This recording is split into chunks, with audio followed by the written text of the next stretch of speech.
So, as you know, Centers for Spiritual Living all over the world are teaching this month about the powerful way that we can live life when we are pulled from our vision. You know, so often in life we are moved by fear. You know, we make a change only when we're terrified to not make a change, right? Or terrified to stay where we are. Sometimes that's the case too. Only then do we make a new choice, or sometimes you'll find yourself almost forced to make a new choice because everything is going to go south if you don't. Like, you know, your company's downsizing or being sold and you know you're going to lose your job, so you have to find a new job. Or if we don't change our lifestyle habits, we've gotten the message that our physical health is going to go south. So sometimes that is what makes us make a change. But the big question is, what if instead of fear or force, we allowed ourselves to be pulled forward by a higher vision for our lives? What if something more powerful than a dream grew so big in our hearts and in our souls that we were inspired to move to something greater and higher? You know, I don't believe that our souls come to this physical plane and zip into this magic suit with this personality and everything to just sit still and be scared or be safe. I don't think that's the case. I believe our higher selves have a vision and a desire to live bigger and freer, and that's what I want to talk about this morning. So for the purpose of the lesson this morning, I want you to imagine yourself on a boat. Kind of in the theme this morning. Imagine yourself on a boat and you're the captain of your vessel. And you're sitting in a harbor. Just imagine this. You're sitting in a harbor where the water is calm. It's protected by like a seawall or perhaps a land mass that keeps the waves from being too threatening.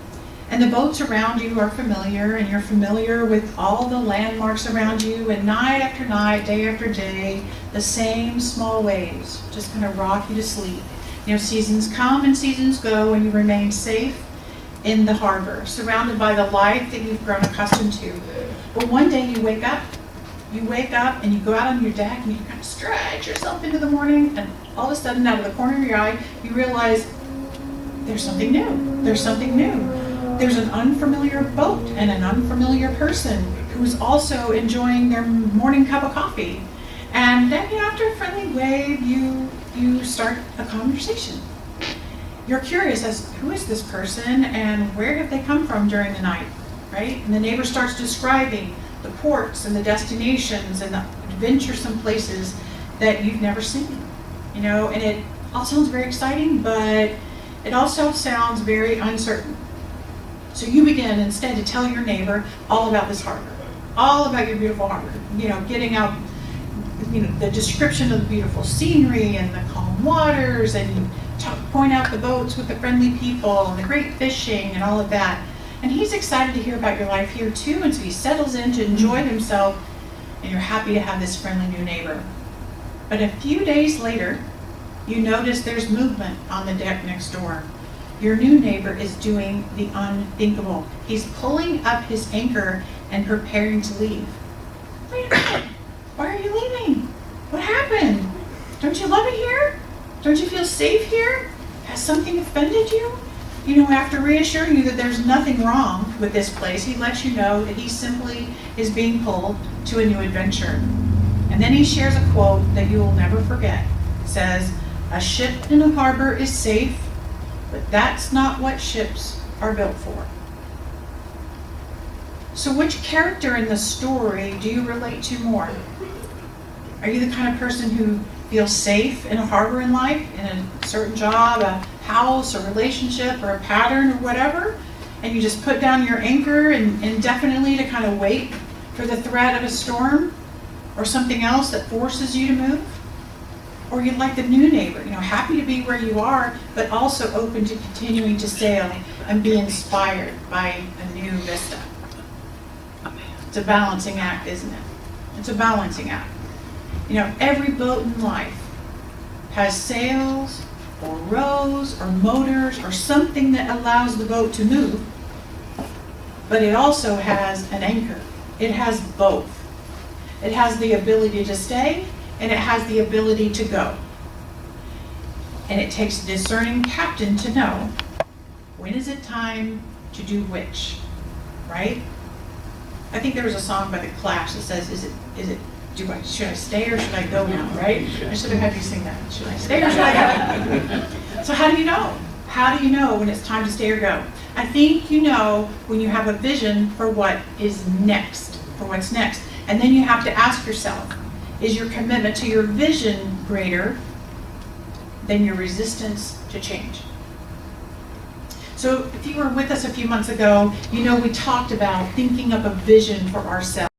And maybe you can remember what that vision was. Or maybe you can think back to the very first Sunday of the year when we wrote our white stone words. What was that word? There was a vision that went along with that word. So maybe you can bring that vision to mind. Or if you weren't here, think of a dream that you've held for yourself a long time and think about that as a part of this lesson. And the question to ask yourself is, are you more attached to staying in your current harbor of relative safety and security and routine, or are you moved and committed to your higher vision and your dream? Are you more resistant to change and forward movement into the unknown, or more committed to your higher vision? That's really the question.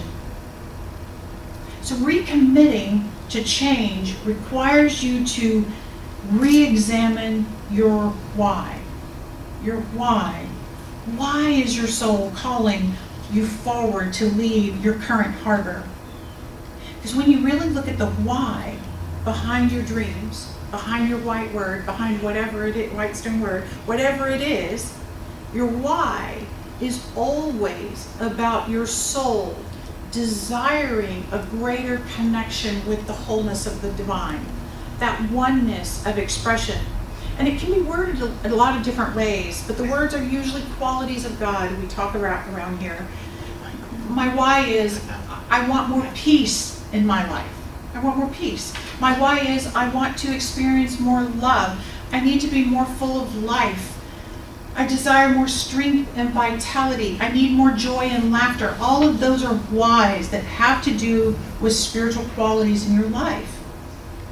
Those are the statements of your soul craving this greater fullness of life and connection to the all. We are spiritual beings, and spirit always wants greater freedom to live in your life circumstances. Our global vision includes a sentence, and it says, we envision humanity awakening to its spiritual magnificence and discovering the creative power of thought. A world where each and every person discovers their own personal power and their own ability to create an individual life within a world that works for everyone, right? That's a vision. And what that statement is saying is that we know that within every single one of you, there is spiritual magnificence waiting for you to discover it. And you have creative power, whether you know you have it or not. And you can use that creative power to create an individual life that works for you, but also fits in with everyone else, with a world that works for everyone, and that means you. I always like to say that when a person utters these powerful words, I deserve more. When you say those words and then you lift your anchor and open your sails, the entire universe gets behind that decision, and the winds of change will blow. I'm sure you've experienced that in your own life, right? Haven't you had an experience where you've said you want something or you want to have an experience, and then things just magically kind of unfold, they fall into place to make it happen? You know, it's time that I own my own house, and then suddenly you wake up a year later and you're in your own house. You know, unexpected things unfolded to make that happen. Or I want to live in that city. And then suddenly you find out someone you know lives there you didn't even know, and there's an opportunity there, and then you're there. And now I can tell a dozen stories like that from my own life and from clients and congregants too. Once you say, I deserve more, I want something more, these synchronistic moments propel us forward. The great writer, John Bon Jovi, wrote this. He said, miracles happen every day. Change your perception of what a miracle is, and you'll see them all around you. But the most critical and important step to inviting these miracles is to lift your anchor. Lift your anchor. You have to release yourself from your current reality. For me, that sounds like, and I say this phrase, I release any attachment, known or unknown, to this situation, to this illness, this arrangement, this relationship, this house, whatever it is, this harbor. I release any attachment, known or unknown. That's my anchor. Sometimes an anchor is hard to lift. You know, not too many years ago, I was out on the lake with some friends, and we pulled into a cove to have some lunch and to swim in the lake. And we put down our anchor.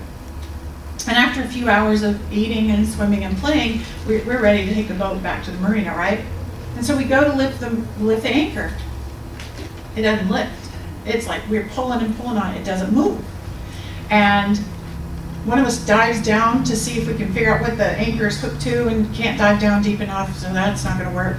We pull the boat around in a circle around the anchor, trying to dislodge it from whatever it's stuck on.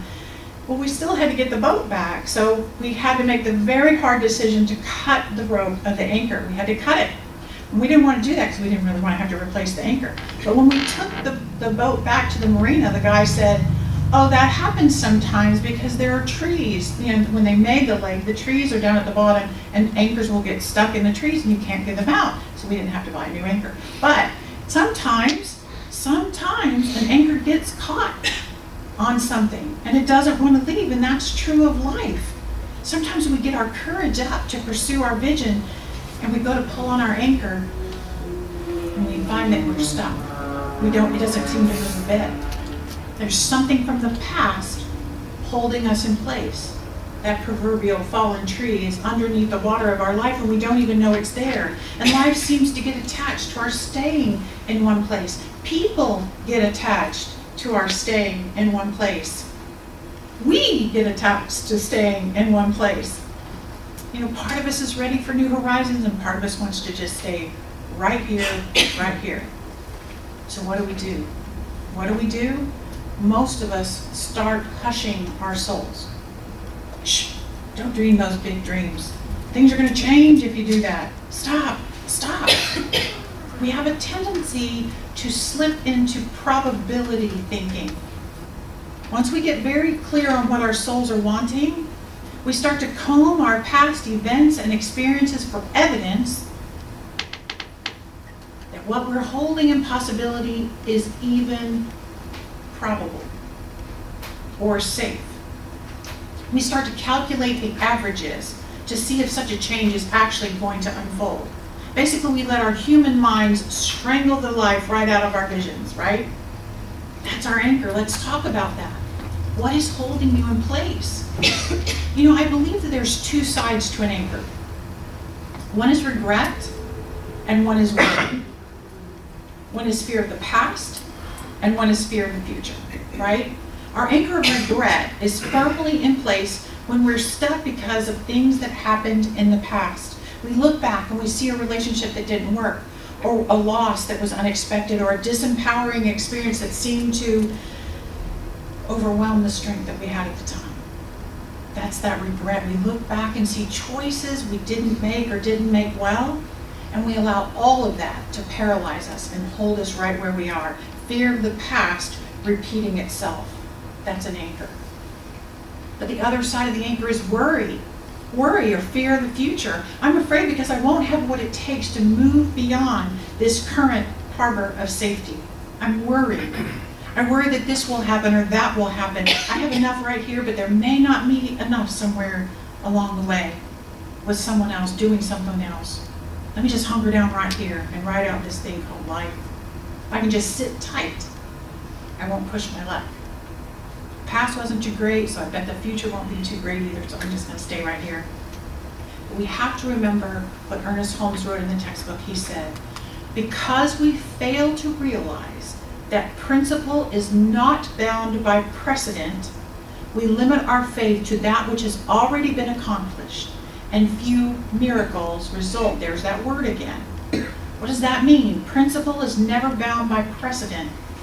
What he is saying is the past does not dictate the future.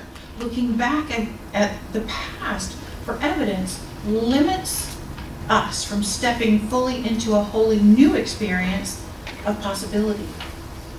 The vision is a kind of a mystical glimpse of infinite possibility just urging itself into expression through and as you. We've got to know that God is trying to live itself through us, through us. The infinite power of the universe is our very breath. And if you're stuck in a little harbor trying to be safe, God's not having a very good time, actually, right? In God, there's only possibility, like Bonnie's saying, with love, anything is possible. With God, anything is possible. But humans, we tend to calculate probability. And when we agree to live on the terms of the law of averages, we're going to have an average experience. But when we agree that we can live in the realm of possibilities, that's going into a completely different body of water.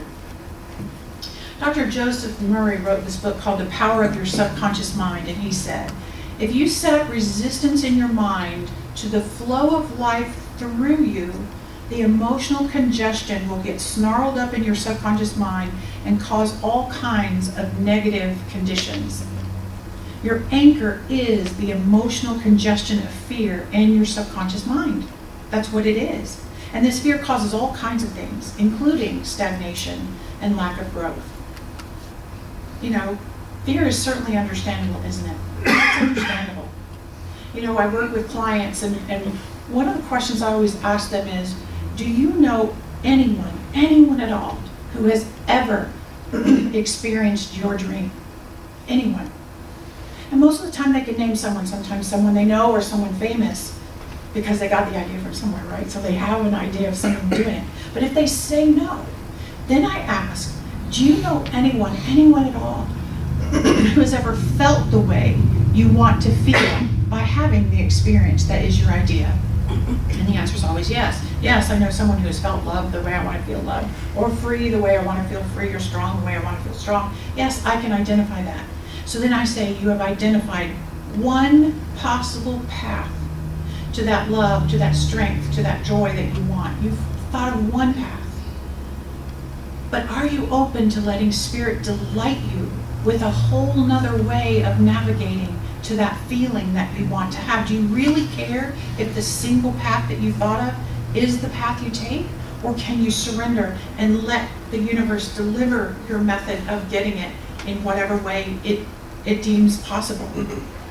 Because the vision goes beyond the vision of the experience to the vision of the feeling that you want to feel, that deeper God quality I talked about earlier, love or beauty or harmony or whatever it is, prosperity, health. And then the next question is, do you currently have that feeling in your experience now? If the answer is no, then you have to pull up your anchor. You have to pull up your anchor and set sail, because you can continue to do the same thing, you're not going to get what you want. If you've looked all over this current harbor and can't find it, then you've got to leave this harbor. Because once your anchor's away, you can allow your vision to pull you forward. And all of this requires us to take a risk. And taking a risk allows you to become a completely different kind of a captain. When you allow your vision to pull you out of the harbor, you transform who you are. That's what following your vision does. It changes you. You're no longer a captain living at the end of an anchor, just spinning around. You're actually a captain sailing forth. You're going somewhere. You're transformed by the new experiences that you have and the new challenges you face. The new you that's in the mirror. You know, winds of change, if you're anchored, the winds of change just spin you right around and around the anchor. You don't really go anywhere. But when we lift the anchor of fear, we can surrender the ship to sailing into all kinds of possibility. So are you ready? That's the question. Are you ready? Are you willing to trust that Spirit made you in such a way, a perfect way, to manifest itself as an even greater expression of life as you than you have ever imagined? Are you willing to move away from probability into possibility? Are you willing to lift your anchor and surrender control of your ship to the vision of a greater yet to be? We've got to lift the anchor. We've got to. And what I know is that Spirit is with us every step of the way. And so it is. So it is.